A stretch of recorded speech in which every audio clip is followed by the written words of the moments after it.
ముందుగా నాగుల పంచమి శుభాకాంక్షలు. ఈ వీడియో తర్వాత రోజు వస్తుందని తెలుసు, సారీ ఫర్ లేట్. టెంపుల్కి అయితే వెళ్ళాము, చాలా మంచిగా అనిపించింది టెంపుల్లో.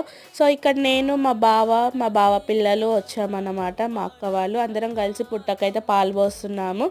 ఇక్కడ పూజ అయితే చేస్తున్నాము. మీరు పూజ చేశారా? నాగుల పంచమి రోజు ఎలా జరిగిందో కామెంట్ బాక్స్లో కామెంట్ చెప్పండి. ఇక్కడ పూజలు అయితే బాగా జరిగాయి, చాలా మంది అయితే వచ్చారు. మంచి వైబ్ అనిపించింది పుట్టలో పాలు పోయడము. శ్రావణ మాసం మొదలైన 5వ రోజుకి మనం నాగుల పంచమి చేసుకుంటాము. పోషమ్మ తల్లి దగ్గర దర్శనం అయిపోయినాక గాంధారి మైసమ్మ టెంపుల్కి అయితే వెళ్తున్నాము. వెళ్ళే దారిలో చాలా వర్షం పడుతుంది, అయినా కూడా అమ్మవారిని అయితే మంచిగా దర్శనం అయితే చేసుకున్నాము. మైసమ్మ తల్లిని అటుపక్కనే నాగమ్మ తల్లి టెంపుల్ ఉంది, అక్కడ కూడా మంచిగా దర్శనం చేసుకొని పుట్టలో పాలు పోసాము.